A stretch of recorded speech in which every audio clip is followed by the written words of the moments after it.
Tuhan sertamu. Inilah Injil Yesus Kristus menurut Santo Yohanes. Dimuliakanlah Tuhan.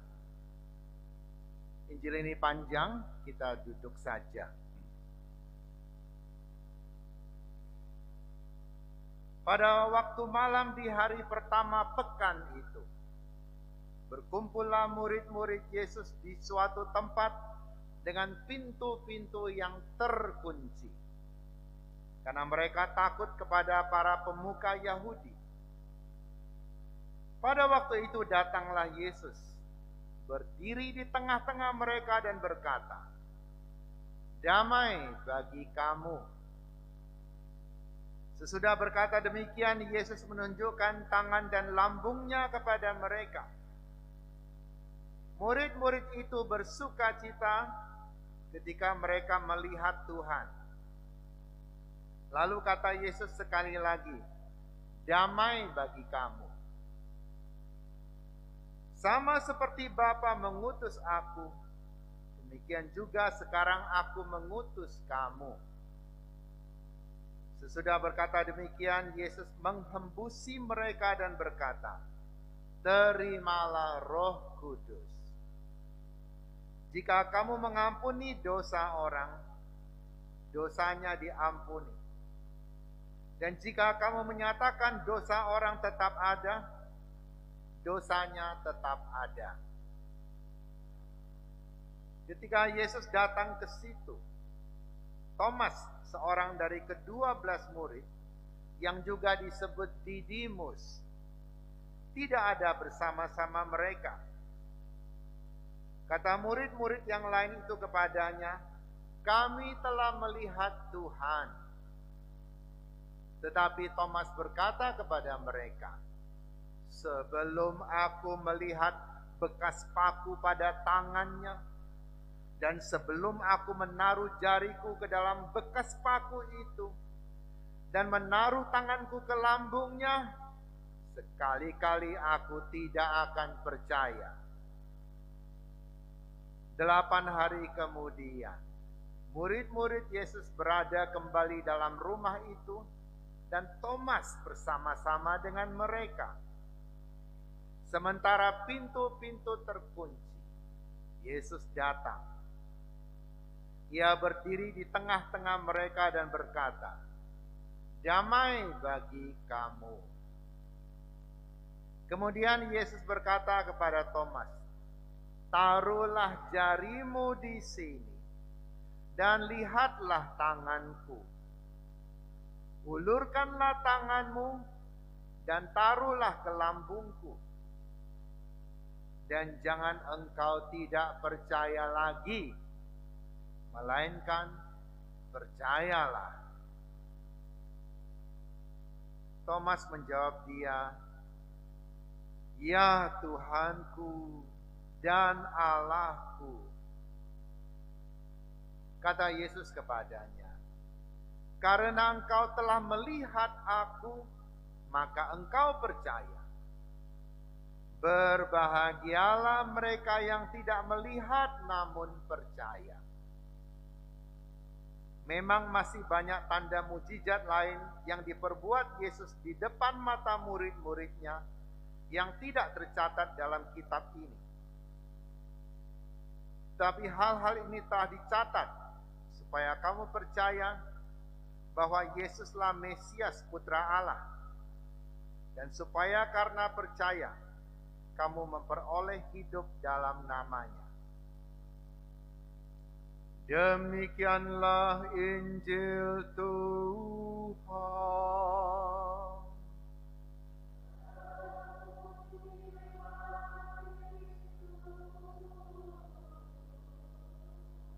Semoga dengan pewartaan Injil suci ini dosa-dosa kita dihapuskan.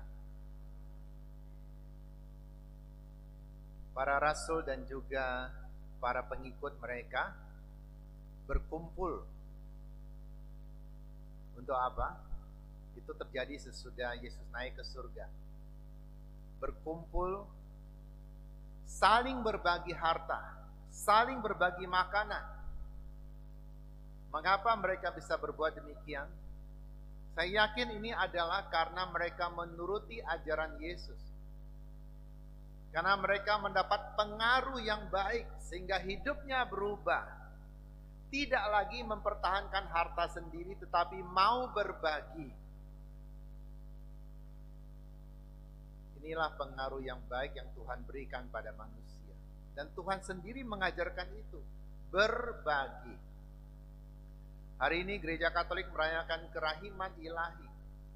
Allah begitu maha rahim sampai ia mengampuni dosa-dosa kita, sampai ia mengorbankan putranya untuk menebus dosa kita. Allah begitu berahimnya sampai orang yang meninggal pun tetap diampuni. Cuma orang yang sudah meninggal tidak bisa minta ampun, karena syarat pengampunan adalah ketika orang menyesali dosanya dan minta ampun. Orang yang sudah meninggal tidak bisa minta ampun. Maka kitalah orang-orang yang masih hidup minta ampun untuk mereka. Karena itulah kita mendoakan orang yang meninggal. Allah berbagi. Dia bisa saja tidak berbagi. Dia bisa saja mengatakan yang sudah meninggal biar meninggal saja. Itu sudah finish. Mereka sudah menentukan hidupnya sendiri. Tapi Allah berbelas kasih. Yang kedua, mereka berbuat demikian saling berbagi itu karena mereka berpikir sebentar lagi Yesus datang kedua kalinya. Sebentar lagi akan kiamat. Kalau sudah mau kiamat, buat apa kita simpan-simpan harta? Lebih baik kita berbuat amal. Siapa tahu karena amal kita Tuhan memberikan kita tempat yang istimewa. Tapi lama-lama nunggu ternyata tidak kiamat-kiamat juga.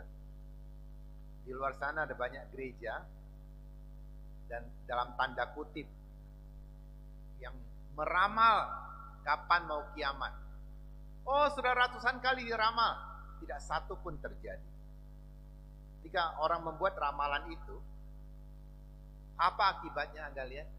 Orang-orang keluarkan hartanya saling berbagi seperti para murid itu. Setelah bagi-bagi harta, kiamat tidak tiba. Mereka kiamat sendiri. Karena tidak punya harta lagi. Tuhan sendiri mengatakan, anak manusia pun tidak tahu kapan itu akan terjadi. Bukan Tuhan tidak tahu, Dia mengatakan manusia tidak perlu tahu. Yang perlu kita lakukan adalah berjaga-jaga. Bukan sudah tahu hari itu, baru hari itu kita persiapan. Seperti murid-murid mau ulangan. Dikasih tahu guru, tanggal berapa ulangan. Ada yang rajin mempersiapkan sejak awal. Ada yang kurang 1 hari baru mempelajari. Ada yang tidak belajar apa-apa, mengandalkan temannya di sampingnya. Tuhan mau kita berjaga-jaga.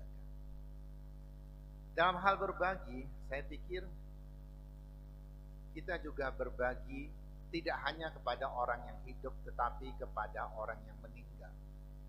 Apa yang bisa seorang Katolik lakukan untuk berbagi bagi orang yang meninggal? Bukan memberi makanan, karena mereka tidak punya fisik lagi.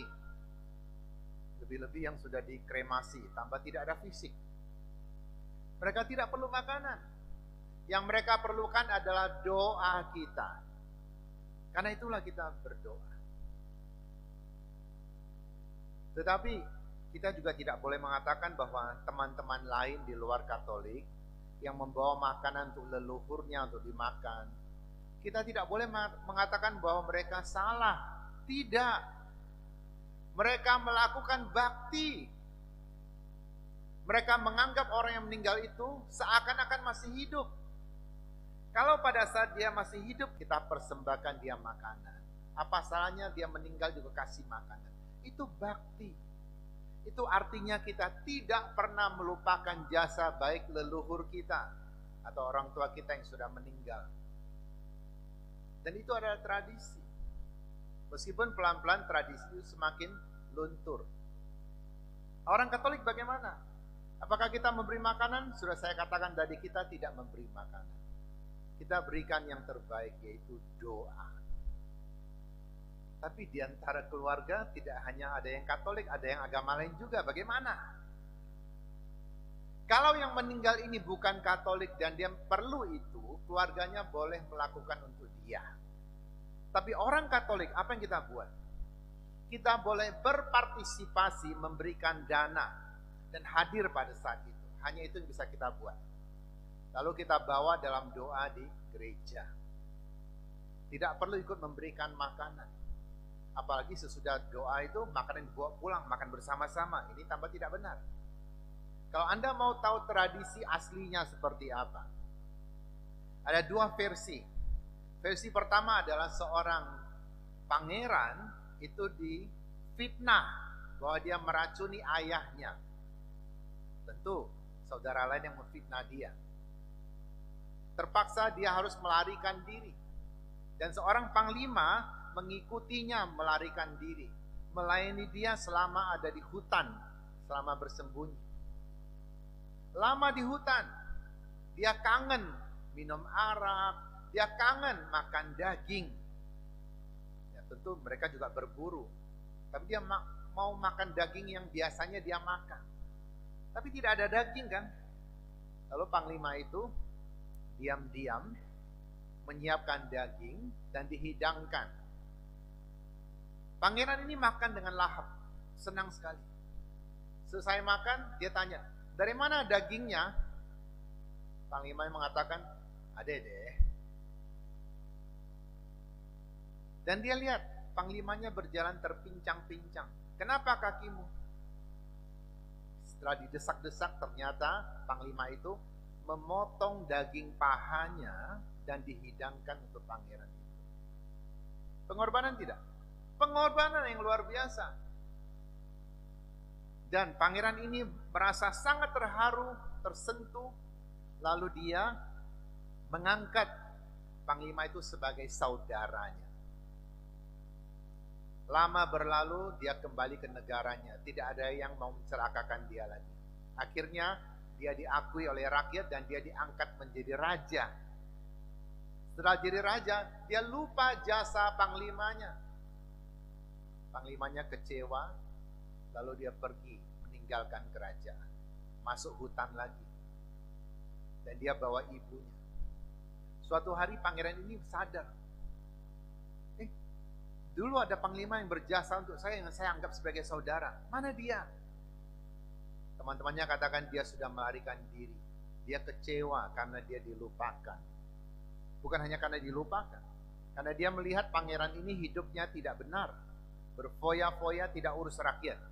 Maka dia kecewa, dia pergi. Lalu raja yang baru ini membawa pasukan untuk mencari orang yang hilang ini. Ternyata dia ada di hutan. Dipanggil-panggil tidak keluar. Lalu ada yang memberikan ide, kita bakar saja hutannya, nanti dia keluar. Dan benar hutan dibakar. Jadi orang bakar-bakar hutan sawit ini bukan urusan baru. Dari zaman dulu juga orang bakar-bakar hutan. Rupanya ada yang kasih contoh ya. Hutan terbakar habis, tidak ada yang keluar. Dan mereka mencari, ternyata mereka menemukan dua sosok jenazah. Ada satu orang memanggul orang yang lain. Sudah kering. Ternyata itulah panglimanya. Dia sedang memanggul ibunya. Dia lebih baik terbakar daripada dia bertemu dengan saudaranya yang tidak benar ini. Sejak hari itu, raja memerintahkan setiap tahun pada hari yang sama kita sembahyang untuk orang yang meninggal. Tapi karena ini terjadi suatu trauma bahwa hutan dibakar, orangnya mati, pada hari itu orang tidak boleh menyalakan kompor atau menyalakan api. Jadi makanan yang dihidangkan adalah makanan yang dingin. Karena itu Cengbeng ini juga disebut Han Shijie, festival makanan dingin. Jadi hari itu tidak ada yang masak. Jadi kalau ada teman-teman kita yang mempersembahkan makanan yang baru dia masak atau dia pesan di restoran, itu artinya tidak ngerti tradisi. Hari itu tidak ada masakan. Jadi masakannya dimasak sehari sebelumnya. Dan juga karena ini berbagi, maka mereka bagi dua. Mereka masakan dibagi dua. Yang satu untuk orang meninggal, bagian yang lain untuk orang yang hidup. Jadi ketika mereka mempersembahkan makanan di kuburan, itu makanan yang untuk orang meninggal yang dipersembahkan. Sedangkan makanan untuk orang hidup mereka makan. Jadi dibagi dua. Kami makan, dia pun makan maksudnya. Tapi banyak orang tidak mengerti kan. Makanan sudah di kuburan, dia bawa pulang, dia makan lagi. Itu enggak niat namanya, sudah ngasih, bawa balik lagi. Atau terlalu berlogika. Nah, kalau saya tidak bawa pulang, nanti juga ada arwah lain yang makan. Begitu kita balik badan, sudah hilang dia. Sudahlah, orang lain makan juga engkau tetap berjasa memberi makan pada orang. Karena saya tahu, tidak mungkin orang-orang percaya bahwa yang makan tuh yang sudah meninggal. Tidak mungkin kan? Tapi mengapa masih melakukan hal seperti itu? Itu tanda bakti. Nah, kenapa orang Katolik tidak melakukannya? Sebab ketika orang melakukan itu, ada kesan bahwa mereka seakan-akan menghidupkan orang yang meninggal, menganggap dia masih hidup. Ada kesan bahwa mereka menyembah orang itu. Sedangkan orang Katolik kita hanya menyembah Allah, tidak menyembah orang yang sudah meninggal. Maka orang Katolik tidak melakukan itu. Orang Katolik melakukan yang terbaik menurut iman kita, yaitu bawa dan didoakan. Inilah yang kita lakukan. Ini versi pertama tentang cengbeng. Versi yang kedua, ada seorang yang berhasil menjadi raja. Suatu hari dia pulang kampung. Dia mau cari kuburan orang tuanya, tapi tidak tahu yang mana. Lalu ada orang usulkan, perintahkan rakyat supaya membersihkan semua kuburan. Kalau ada kuburan yang tidak dibersihkan, itu artinya kuburan orang tuamu itu. Lalu datanglah rakyat membersihkan kuburan. Nah, pada hari itu langit terang. Maka festival ini disebut Cengbeng. Qingming, langit sedang terang, sedang cerah. Itulah asal-usul Cengbeng. Jadi pada hari ini kita misa mempersembahkan nama-nama yang kita doakan, bukan hanya untuk orang Tionghoa. Untuk siapa saja yang sudah meninggal, terutama gereja Katolik, kita mendoakan semua orang. Baik yang sudah kenal Kristus ataupun yang tidak kenal. Baik yang mengakui Kristus ataupun yang tidak mengakui Kristus, kita doakan. Inilah Katolik, kita universal. Kita diajar untuk berbagi kasih. Kemarin saya pergi ke Taman Makam Pahlawan di Singamangaraja. Saya lihat banyak orang berdoa di situ. Saya pun masuk. Ada banyak orang bawa kaling cat sama kuas. Ada yang bertanya pada saya, Bapak mau cari kuburan mana? Kasih tahu saya carikan. Artinya mereka mau saya temukan kuburan, lalu mereka cat, lalu mereka dapat biaya. Saya katakan bagus kalian mencat kuburan ya, tapi bukan gratis. Artinya tidak melupakan meskipun yang sudah meninggal ini sudah lama meninggal, tapi kuburannya tetap dirawat. Ini tanda bakti. Kalau kita saja tahu merawat orang tua kita yang sudah meninggal, kita sedang memberikan teladan yang baik kepada anak-anak kita. Nanti setelah kita meninggal, belum tentu anak-anak mendoakan kita atau merawat kuburan kita. Sudahlah, itu urusan mereka. Tapi minimal kita mau merawat orang-orang yang telah meninggal. Minimal kuburannya kita rawat. Dan saya lihat ada banyak kuburan-kuburan yang memakai tanda salib di situ. Maka saya berdoa juga di situ. Meskipun satu pun tidak saya kenal. Nah, bagaimana orang Katolik kalau kita diminta untuk memberikan makanan atau memasak? Ini satu hal yang saya heran. Ada tradisi mengatakan, yang masak masakan itu adalah menantu perempuan. Pertanyaan saya, itu bapak siapa, ibu siapa? Kenapa orang lain yang masak? Kenapa anak-anaknya lepas tangan? Bahkan anak perempuannya pun tidak masak, suruh menantu yang masak. Nah, ini tentu tradisi yang tidak baik. Memaksa orang. Apalagi kita sudah Katolik. Jangan paksa-paksa kita buat seperti itu. berpartisipasi, oke. Kita ikut membeli bunga, kita ikut membeli makanan, oke. Tapi jangan karena kita melakukan itu, atau karena kita tidak melakukan, kita merasa takut. Tidak ada dosa. Kita hanya berdosa terhadap Tuhan.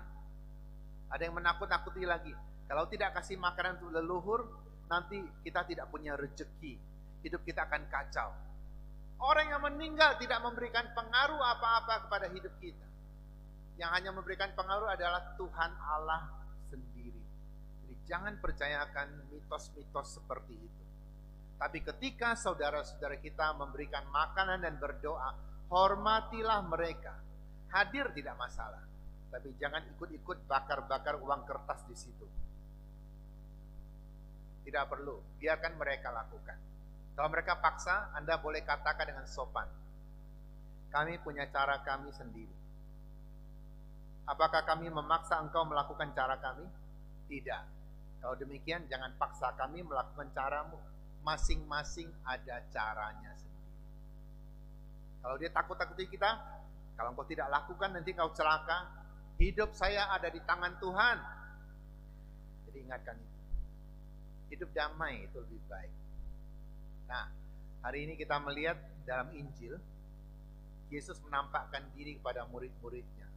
Tapi ada satu orang yang tidak hadir. Dia katakan, sebelum saya melihat dengan mata saya atau meletakkan tangan saya di lukanya, saya tidak percaya. Itu Thomas. Memang ada banyak orang yang begitu logisnya harus melihat dulu baru percaya. Harus mengalami dulu baru percaya. Ada hal-hal yang kita tidak mengalami tapi kita percaya. Dan Yesus katakan kepada Thomas, Thomas, ini luka saya. Sentuhlah. Adakah dikatakan Thomas menyentuh luka gurunya? Tidak. Dia tidak perlu lagi menyentuh, dia sudah melihat. Dan dia katakan satu kata yang sangat terkenal. Ya Tuhanku dan Allahku. Kata-kata inilah yang sering kita pakai ketika imam mengangkat hosti dan mengangkat piala. Katakan dalam hati, ya Tuhanku dan Allahku. Untuk apa hosti diangkat? Untuk apa piala diangkat? Supaya dilihat. Tapi kita lihat ada banyak orang yang ketika hosti diangkat, piala diangkat, bukannya melihat, nunduk ke bawah. Ada yang sudah nunduk, taruh tangan di sini lagi, tidak kelihatan sama sekali. Itu bukan tradisi Katolik, jangan ikut-ikutan itu. Lihat, tangan taruh di dada sudah cukup. Lihat, bukan pejamkan mata, bukan begini-begini. Itu sama sekali bukan tradisi gereja Katolik. Banyak orang melakukan kan? Karena apa? Ikut-ikutan. Tapi hari ini Anda yang sudah hadir atau yang sudah menyaksikan tayangan ini, Anda tahu bukan begini caranya. Lihat. Mau bukti? Ketika konselebrasi, uskup mengangkat hosti, ada tidak kalian lihat saya dan Pastor Yuki begini? Ada nggak? Tidak. Kami lihat. Bukan hanya kami, ada banyak imam yang lain tuh akan melihat, akan diangkat untuk dilihat, ditunjukkan. Inilah apa yang kita lakukan. Kita katakan, ya Tuhanku dan Allah. Artinya saya tidak mau menjadi orang yang tidak percaya. Saya sudah melihat dan saya percaya. Tapi kata-kata Yesus, berbahagialah orang yang tidak melihat tapi dia percaya. Para orang tua, ketika Anda punya anak, apakah Anda sudah lihat dia jadi dokter, jadi pastor, jadi insinyur, atau jadi ilmuwan yang lain? Sudah lihat? Belum. Tapi Anda percaya, kalau Anda didik dia dengan baik, dia akan menjadi seseorang yang berguna bagi masyarakat. Belum lihat kok, tapi kita sudah ada harapan, kita percaya. Jadi tidak semua hal harus kita lihat buktinya dulu baru percaya. Atau belum lihat dengan ramalan. Kalau ada suhu meramal, anakmu ini auranya bagus, dia nanti akan jadi pedagang besar. Lalu Anda percaya. tapi tidak mendidik dengan baik. Karena percaya, tidak dididik pun nanti dia akan jadi pedagang besar, sebab sudah diramalkan. Ini juga racun. Tugas kita hanya mendidik dia dengan baik. Manusia kalau tidak dididik, dia akan berubah. Orang Tionghoa mempunyai sebutan demikian. Ren zhi chu xing ben shan, gou bu jiao xing nai qian. Pada awal mula semua orang terlahir baik, hatinya baik. Kalau Anda lihat anak kecil berkumpul, yang masih kecil, baik kulitnya hitam atau putih atau kuning atau kelabu, pelangi kali ya. Adakah mereka berantem? Saya pikir tidak. Karena hatinya baik. Tapi kalau tidak diajar, kou puciao itu artinya bukan anjing tidak menyalak, bukan. Kou itu bahasa kuno yang berarti ruguo, yang berarti kalau. Kalau tidak diajar, maka kebaikannya akan bergeser. Mungkin akan hilang juga. Jadi perlu diajar. Semoga kita menjadi orang-orang yang tetap berbakti pada orang tua. Kalau sudah meninggal kita hanya bisa mendoakan. Tetapi kalau masih hidup, layanilah baik-baik. Kalau dia sudah lemah, pendengaran sudah lemah, gerakan pun sudah lambat, jangan bentak-bentak dia. Dia pernah berjasa untuk kita. Cintai, layani dia baik. Kalaupun dia pernah berbuat salah kepada anaknya, ampunilah. Sebab mereka berbuat kebaikan jauh lebih banyak bagimu daripada berbuat salah.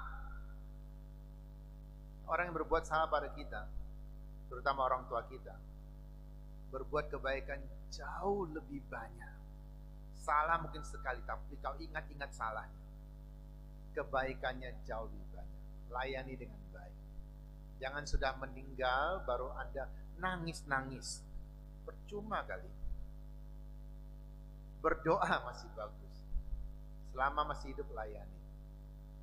Nah ini musim cengbeng seperti ini, kalau ada kesempatan pergilah ke kuburan.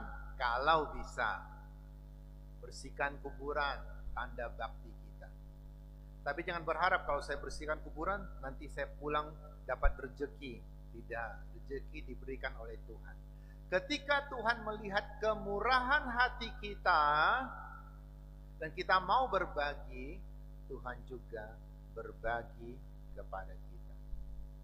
Semoga Yesus yang Maha Rahim senantiasa mengajar kita, membentuk kita menjadi pribadi-pribadi yang penuh belas kasih dan penuh kerahiman. Amin.